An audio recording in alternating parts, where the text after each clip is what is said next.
കള്ളും കഞ്ചാവുമായി ഇന്ന് ജീവിക്കുകയാണ്.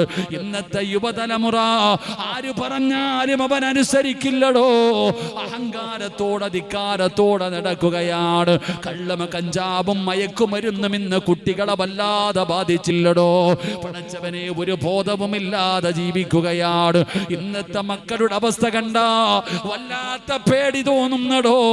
ചെറുപ്പക്കാരോട് എന്തെങ്കിലും പറയാ പേടിയാ സഹോദരാ. നിങ്ങൾ പത്രത്തിൽ വായിച്ചവരല്ലേ? പടച്ചവനെ വയനാട് താമരശ്ശേരിയിൽ അടിവാരം ഭാഗത്താണ് റബ്ബേ ഒരു ചെറുപ്പക്കാരനായ പൊന്നുമോൻ, ഉമ്മ വളരെ സ്നേഹത്തോടെ കഷ്ടപ്പെട്ട് വളർത്തിയ പൊന്നുമോൻ, അല്ലാഹുവേ ഉമ്മയോട് പൈസ ചോദിച്ചിട്ട് കൊടുക്കാത്തതിന്റെ പേരില് ക്യാൻസർ ബ്രെയിൻ ട്യൂമർ രോഗിയായ പാവപ്പെട്ട രോഗിയായ മാതാവിന് അടുത്ത വീട്ടിൽ ചെന്നിട്ട് വെട്ടുകത്തി വാങ്ങിക്കൊണ്ട് വന്നിട്ട് സ്വന്തം മാതാവിനെ വെട്ടി നുറുക്കുകയാ. സ്വന്തം ഉമ്മാനെ 10 മാസം ഗർഭം ചുമന്ന് മരണവേദനയുടെ വേദനയിൽ നൊന്ത് പ്രസവിച്ച തന്റെ പെറ്റുമ്മാനെ വെട്ടിക്കൊല്ലുന്ന മക്കളുടെ കാലമാണ്. അല്ലാഹുവേ എന്നിട്ട് ആ ചെറുപ്പക്കാരൻ പറഞ്ഞ മറുപടി എന്തെന്നറിയോ? ഉമ്മാന് കൊടുത്ത സമ്മാനമാ, എനിക്ക് ജന്മം നൽകിയതിന്, എന്നെ പോറ്റി വളർത്തിയതിന് എൻ്റെ മാതാവിന് കൊടുത്ത സമ്മാനമാ. അല്ലാഹുവേ ഇന്നൊരു വീഡിയോ കണ്ട ചെറുപ്പക്കാരാ, പോലീസുകാരാ പൊന്നുമോനെ ആ ചെറുപ്പക്കാരനെ വാഹനത്തിന്റെ അകത്ത് കയറ്റിയിട്ട് സങ്കടമില്ലടോ. അല്ലാഹുവേ സ്വന്തം മാതാവിനെ വെട്ടി നുറുക്കി കൊന്നിട്ട് ഒരു കുറ്റബോധം പോലും അവന്റെ മനസ്സിനകത്തില്ലാതെ പോകുന്നു. ഇന്ന് കൊട്ടേശന്റെ കാലമാ, പേടിയില്ലടോ എന്ന് പറഞ്ഞാൽ എന്താ? എടോ നമ്മൾ ചെയ്യുന്ന ദുആയല്ല, ദുആ എന്താണെന്ന് ഖുർആൻ പറയാ.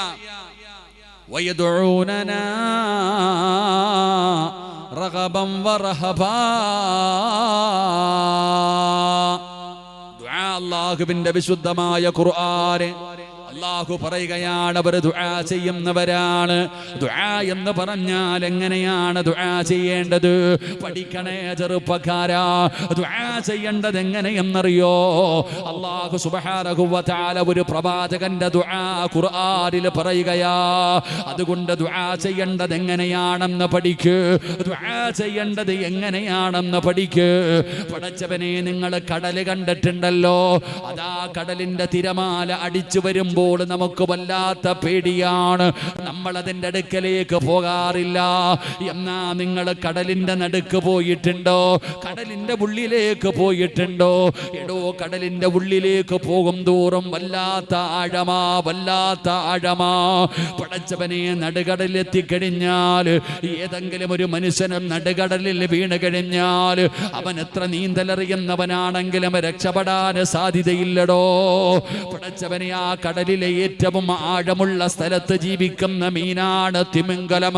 അത് കടലിലെ ഏറ്റവും വലിപ്പമുള്ള മീനാണ്. അത് കടലിലെ ഏറ്റവും വലിപ്പമുള്ള മീനാണ്.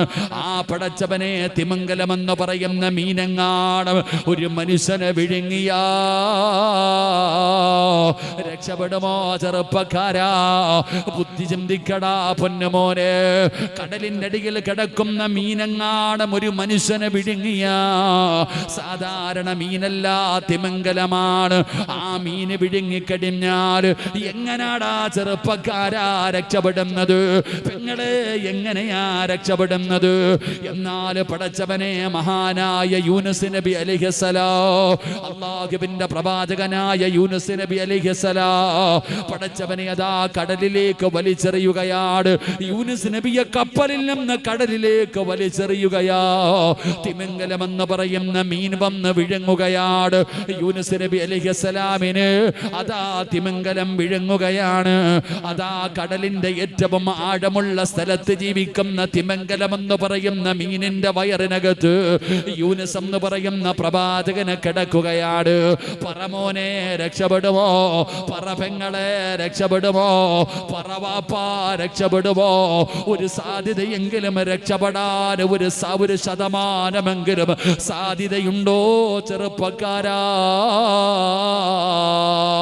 ഒരു ശതമാനം പോലുമില്ലടാ, ഒരു ശതമാനം പോലുമില്ല. എന്നാ ആ യൂനുസ് എന്ന് പറയുന്ന പ്രവാചകന് ആ കടലിന്റെ അടിയിൽ കിടക്കുന്ന മീനിന്റെ വയറിനകത്ത് കിടന്നിട്ട് ആ യൂനുസ് നബി ദുആ ചെയ്യുകയാ. ആ യൂനുസ് നബി ദുആ ചെയ്യുകയാ. വനദാ ഫിൽ ളുമാത് അല്ലാ ഇലാഹ ഇല്ലാ അന്ത സുബ്ഹാനക ഇന്നി കുന്തു മിനൽ ളാലിബീൻ. ആ കടലിന്റെ അടിയിൽ കിടക്കുന്ന മീനിന്റെ വയറിനകത്ത് കിടന്നിട്ട് യൂനുസ് എന്ന് പറയുന്ന പ്രവാചകനെ വിളിക്കുന്നു, അല്ലാ പടച്ചവനെ ആര് കൈവിട്ടാലും നീ എന്നെ കൈവിടല്ലേ അല്ലാ. യൂനുസ് എന്ന് പറയുന്ന പ്രവാചകനറിയാ പടച്ച റബ്ബ് കഴിവുള്ളവനാണ്, അല്ലാഹു സഹായിക്കുമെന്നറിയാ, അല്ലാഹു കൈവിടില്ലെന്നറിയാ. അതുകൊണ്ടാണ് പടച്ചവനെ ആ കടലിന്റെ അടിയിൽ കിടക്കുന്ന മീനിന്റെ വയറിനകത്ത് കിടന്നിട്ട് യൂനുസ് നബി വിളിക്കുന്നു, വനദാ ഫിൽ ളുമാത്. യൂനുസ് നബി അവിടെ കിടന്ന് ദുആ ചെയ്തപ്പോ അല്ലാഹുവേ ഖുർആൻ തന്നെ പറയുകയാണ്, ലലബിസ ഫീ ബത്നിഹി ഇലാ യൗമി യുബഅസൂ. യൂനുസ് എങ്ങാനും അങ്ങനെ ദുആ ചെയ്തില്ലായിരുന്നെങ്കിൽ ഖിയാമത്ത് നാൾ വരെ ആ മീനിന്റെ വയറിനകത്ത് കിടക്കേണ്ടി വരുമായിരുന്നു എന്ന് ഖുർആൻ തന്നെ പറയുമ്പോ, എടാ ചെറുപ്പക്കാരാ, ആഴ്ചകൾ കഴിഞ്ഞു, ആ മീൻ തന്നെ യൂനുസ് നബി അലൈഹിസ്സലാമിനെ ഒരു പോറല് പോലുമില്ലാതെ ജീവനോടെ തിരിച്ച് കരയിലേക്ക് കൊണ്ടുവന്നു മടക്കി കൊടുത്തു എന്ന ചരിത്രം പറയുമ്പോ, ഇതിനാ ദുആ എന്ന് പറയുന്നത്, ഇതിനാണ് പ്രതീക്ഷ എന്ന് പറയുന്നത്, ഇതിനാണ് അല്ലാഹ് ആരാണെന്ന് മനസ്സിലാക്കാൻ പറയുന്നത്. ദുആ ചെയ്യുമ്പോ വേണ്ട ഒരു ഗുണമാണ് പ്രതീക്ഷ വേണമെടോ. എന്റെ റബ്ബെന്നെ സഹായിക്കും, എന്റെ റബ്ബെന്നെ കൈവിടൂല. ഈ ഒരു പ്രതീക്ഷയോടുകൂടി വേണം ദുആ ചെയ്യാ. അല്ലാതെ ചുമ്മാതെ കിടന്ന് ഷോകാടിച്ചിട്ട് കാര്യമില്ല. എന്റെ പ്രിയപ്പെട്ടവരെ, ഈ സമുദായത്തിന് പിടിപെട്ടിരിക്കുന്ന ഏറ്റവും വലിയ നാശമെന്താ? നിരാശയാടോ. പടച്ചവനെ, അത് വൻ പാപമാണെന്നാണ്. നിരാശ സാധാരണ പാപമല്ല, അത് വൻ പാപമാണ്. പടച്ചവനെ നിസാരമായി കാണരുത്.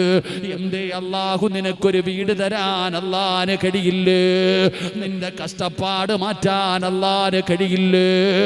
നിന്റെ രോഗം മാറ്റാൻ അല്ലാഹുവിനൊരു നിമിഷം മതിയല്ലോ. നിന്നെ പണക്കാരനാക്കാൻ അല്ലാഹുവിനൊരു സെക്കൻഡ് മതിയല്ലോ. സഹോദരാ, മക്കളില്ലാതെ സങ്കടപ്പെടുന്ന പെണ്ണ്, മക്കളെ തരാൻ നിന്നെ പടച്ച അല്ലാഹുവിന് കഴിവില്ല. പച്ചമണ്ണിൽ നിന്ന് ആദം നബിയെ പടച്ച അല്ലാഹ്, വാപ്പയും ഉമ്മയും ഇല്ലാതെ ആദം നബിയെ പടച്ച അല്ലാഹ്, ഉമ്മയില്ലാതെ ഹവ്വായിനെ പടച്ച അല്ലാഹ്, വാപ്പയില്ലാതെ ഈസാ നബിയെ പടച്ച അല്ലാഹ്. ആ അല്ലാഹുവിനെ നിനക്കൊരു സന്താനത്തിനെ തരാ കഴിയില്ലേ ചെറുപ്പക്കാരാ? എന്തിനാ മോനെ നിരാശ? എന്തിനാ ഉസ്താദേ? ഞാൻ ഒരുപാട് നന്മ ചെയ്യുന്നവനാ, ഞാൻ നിസ്കരിക്കുന്നവനാ, ഞാൻ നോമ്പ് പിടിക്കുന്നവനാ, ഏത് നല്ല കാര്യത്തിനും കൊടുക്കുന്നവനാ. അല്ലാഹു എനിക്കിത് തന്നല്ലോ. സങ്കടം പറയുന്ന മുസ്ലിമേ, എന്തിനാ സഹോദരാ നിരാശപ്പെടുന്നത്? ഈ സമുദായത്തിന് പിടിപെട്ടിരിക്കുന്ന ഏറ്റവും വലിയ നാശം നിരാശയാ. എന്റെ പടച്ചോനെ, എനിക്ക് നീ വീട് തരാത്ത, മക്കളെ തരാത്ത, പ്രയാസം മാറ്റാത്ത. എടാ, അള്ളാന് എല്ലാത്തിനും കഴിവുണ്ട് ചങ്ങാതി. എടാ, മക്കളില്ലാത്ത ഒരുപാട് പേരുണ്ട്. നമ്മൾ പറയുന്നത് പടച്ചവനെ 35 45 വയസ്സുള്ള പെണ്ണ് പ്രസവിക്കൂലേ? ഭർത്താവ് പറയുന്നു എന്റെ കുഴപ്പമല്ല ഓളുടെ കുഴപ്പം, ഓള് പറയുന്നു എന്റെ കുഴപ്പമല്ല ഓന്റെ കുഴപ്പം. കൗണ്ടിങ് ഇല്ല, ഗർഭപാത്രം വികസിക്കുന്നില്ല, പീരീഡ്സ് നേരെയാകുന്നില്ല, അതാണ് ഇതാണെന്ന് പറഞ്ഞ് അങ്ങോട്ടും ഇങ്ങോട്ടും തമ്മിലടിക്കുക.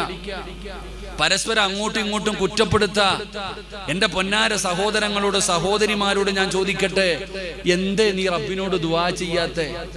നീ ജീവിതത്തിൽ ഒരിക്കലെങ്കിലും അള്ളാഹിനോട് ദുആ ചെയ്തിരുന്നെങ്കിൽ വഇദാ സഅലക ഇബാദി അന്നി ഫഇന്നി ഖരീബ് ഉജീബു ദഅവത ദാഇ ഇദാ ദഅാനി ഫൽയസ്തജീബു ലി. അല്ലാഹ് പറഞ്ഞില്ലേ, എന്നോട് ചോദിക്കടോ, ഞാൻ തരാം നിനക്ക്. ഇത് ആരെങ്കിലും ചെയ്ത വാഗ്ദാനമല്ല, അല്ലാഹ് ചെയ്ത വാഗ്ദാനം. അല്ലാഹ് പറയുന്നു, നീ എന്നോട് ചോദിക്കും, ഞാൻ തരാം. നീ ചോദിക്കേണ്ടതുപോലെ ചോദിക്ക. എങ്ങനെയാ ദുആ ചെയ്യണ്ടേ? ഈ പ്രയാസം അനുഭവിക്കുന്നവരോട് ഞാൻ ചോദിക്കട്ടെ, നിങ്ങൾ ആരെങ്കിലും ജീവിതത്തിൽ ഇങ്ങനെ ദുആ ചെയ്തിട്ടുണ്ടോ? ഇവിടെ ദുആ എന്ന് പറഞ്ഞ എന്താ? നിങ്ങൾ എന്താ കളിയും തമാശയാ? അള്ളാഹുവിന്റെ പ്രവാചകൻ സല്ലല്ലാഹു അലൈഹി വസല്ലമ തങ്ങൾക്കും തന്റെ ഭാര്യയായ ആയിഷ ബീവി റളിയല്ലാഹു തആല അൻഹ, ഇവർക്ക് രണ്ടുപേർക്കും മക്കളില്ല. എന്തായിരുന്നു കുഴപ്പം? കൗണ്ടിങ്ങാ?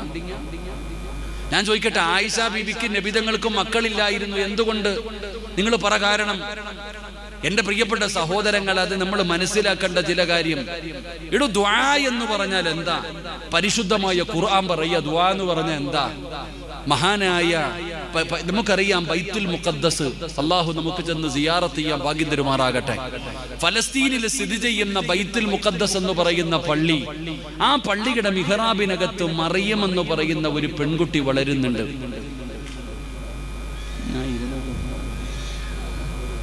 ഞാൻ ഇരുന്നോട്ടെപ്പാ, ശ്വാസം മുട്ടുന്നുണ്ടോ? ഇരുന്നോട്ടെ. നിങ്ങൾ എന്തോ ഇങ്ങനെ ഇരിക്കണേ? എനിക്ക് ഒന്നാമത്തെ കഫക്കെട്ടുണ്ടോ? അതിനപ്പോ പറ്റുന്നില്ല. ഇൻഷാ അല്ലാഹ് ഒരു 3 സ്വലാത്ത് സ്വല്ലല്ലാഹു.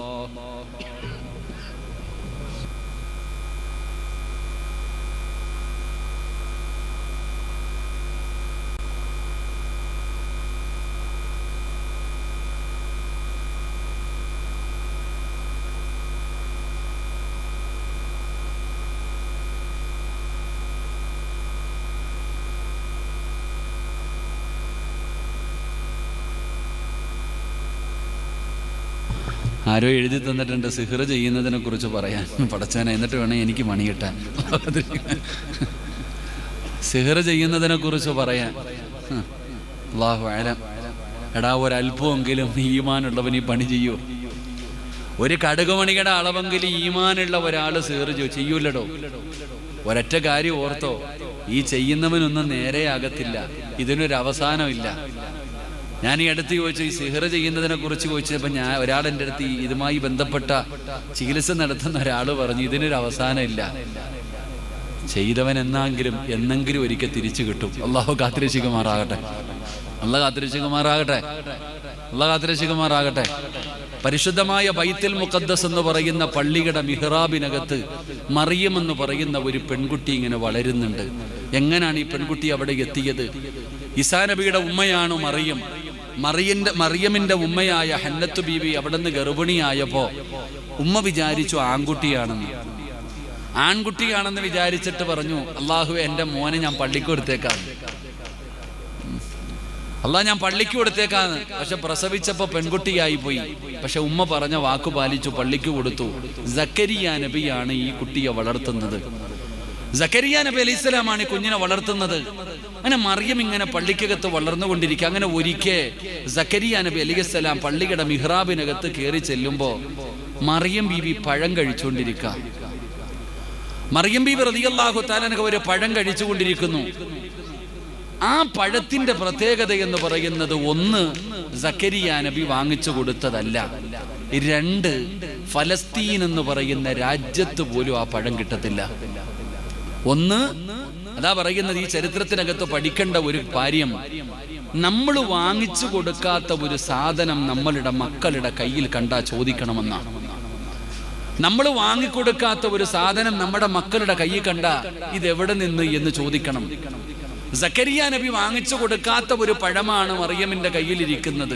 2, ആ പഴത്തിന്റെ പ്രത്യേകത, ഓരോ പഴത്തിനും സീസൺ ഉണ്ട്. ആപ്പിള്, ഓറഞ്ച്, മുന്തി, ഓരോന്നിനും സീസൺ ഉണ്ടല്ലോ.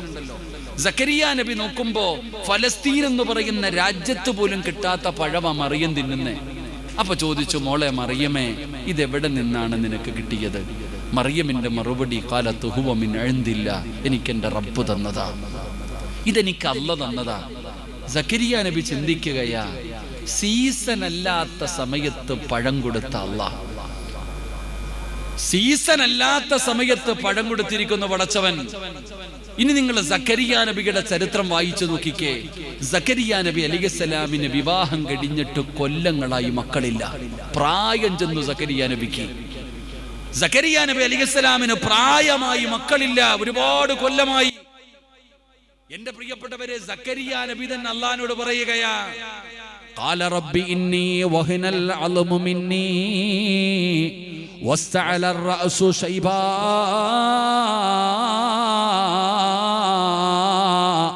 വലൻ അഖും ബിദുആഇക റബ്ബി ശഖിയാ. സക്കരിയ നബി അല്ലാഹുവോട് പറയുകയാണ്, പ്രായമായി പടച്ചവനെ, എല്ലുകൾ പൊടിയുന്നു തമ്പുരാനെ, അല്ലാഹുവേ എനിക്ക് മക്കളില്ല അല്ലാ. 100 വയസ്സ് കഴിഞ്ഞു എന്ന് ചരിത്രം പറയുകയാണ്. സക്കരിയ നബിയുടെ പ്രായമാണ്. 100 വയസ്സ് കഴിഞ്ഞടോ, 100 വയസ്സ് കഴിഞ്ഞടോ.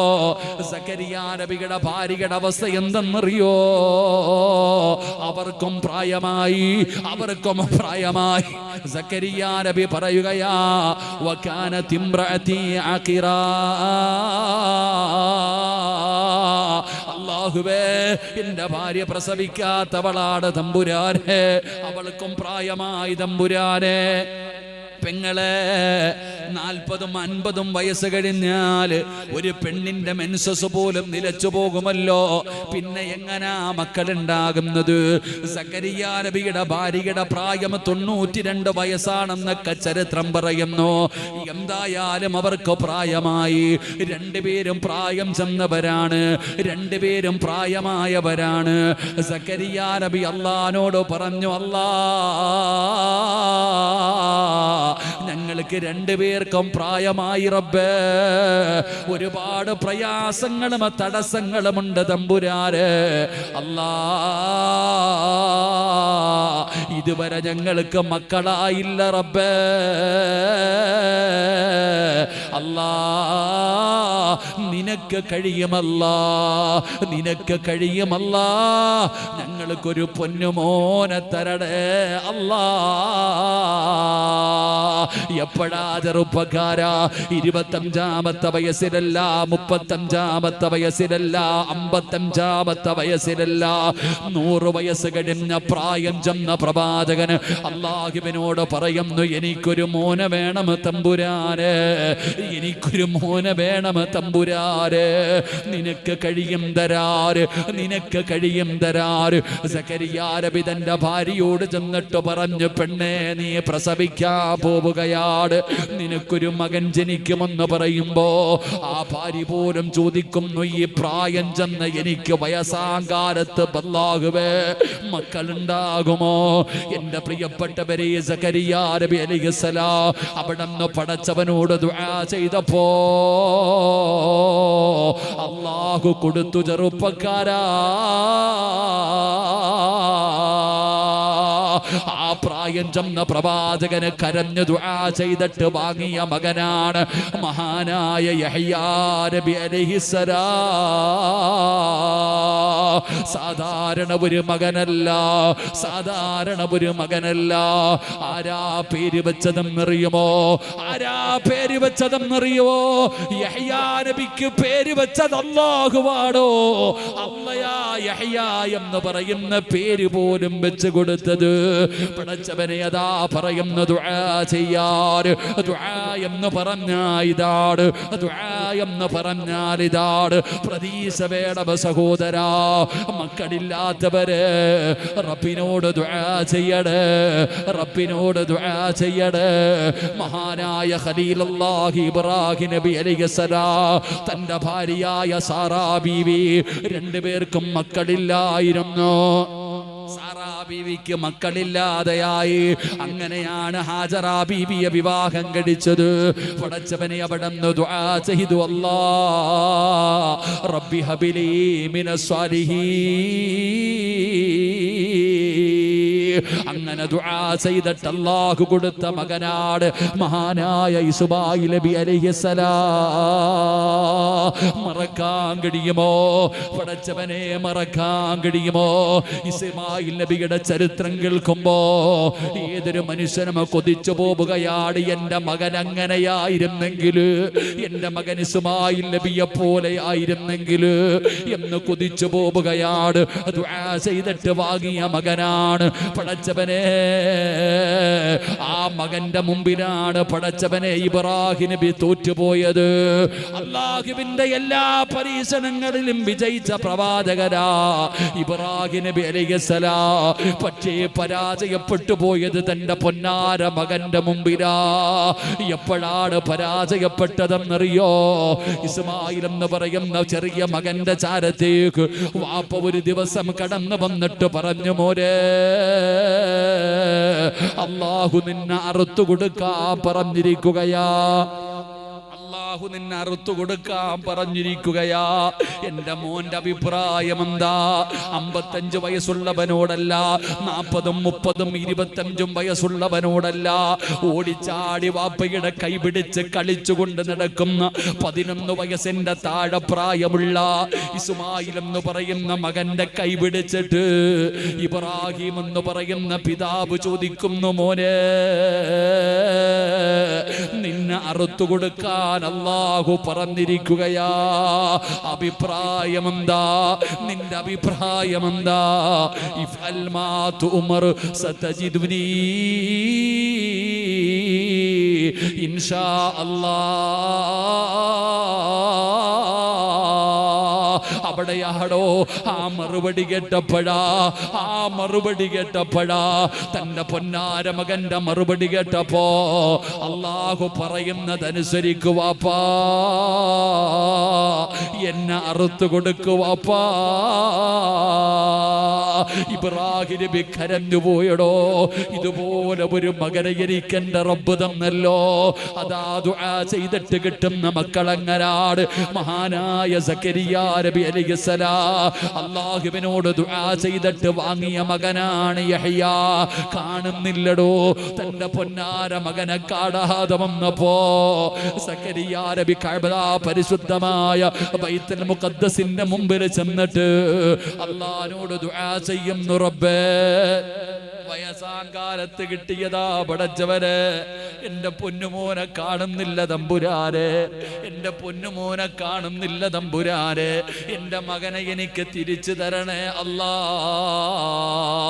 സക്കരിയാ നബി ദുആ ചെയ്തിട്ട് മടങ്ങി വരുമ്പോ ഒരു കുഞ്ഞിന്റെ കരച്ചിൽ കേൾക്കുകയാണ്, ഒരു കുട്ടിയുടെ കരച്ചിൽ കേൾക്കുകയാണ്. പടച്ചവനെ, ഖബർസ്ഥാനിലാണ് കരച്ചിൽ കേൾക്കുന്നത്. സക്കരിയാ നബി കരച്ചിൽ കേൾക്കുന്ന ഭാഗത്ത് ചെന്ന് നോക്കുമ്പോ, കരച്ചിൽ കേൾക്കുന്ന ഭാഗത്തേക്ക് സക്കരിയാ നബി അലൈഹിസ്സലാം ചെന്ന് നോക്കുമ്പോ കാണുന്ന കാഴ്ച എന്തെന്നറിയോ? ഒരു ഖബറിനകത്തിരുന്നു മകൻ കരയുകയാ. യഹ്യാ എന്ന് പറയുന്ന പൊന്നുമോന് ഖബറിന്റെ ചാരത്തിരുന്ന് കരയുകയാണ്. ഉപ്പ ചോദിക്കുന്നു, എന്തേ മോനെ, എവിടെയെല്ലാം അന്വേഷിച്ചു മോനെ, എന്തിനാ നീ ഖബറിന്റെ ചാരത്ത് വന്നിരുന്ന് കരയുന്നത്? നീ ഖബറിന്റെ ചാരത്ത് വന്നിരുന്ന് കരയുന്നത് എന്തിനാ മോനെ? ഉപ്പാ, അവസാനം വന്ന് കിടക്കേണ്ടത് ഇവിടെയാ, അവസാനം വന്ന് കിടക്കേണ്ടത് ഇവിടെയാ.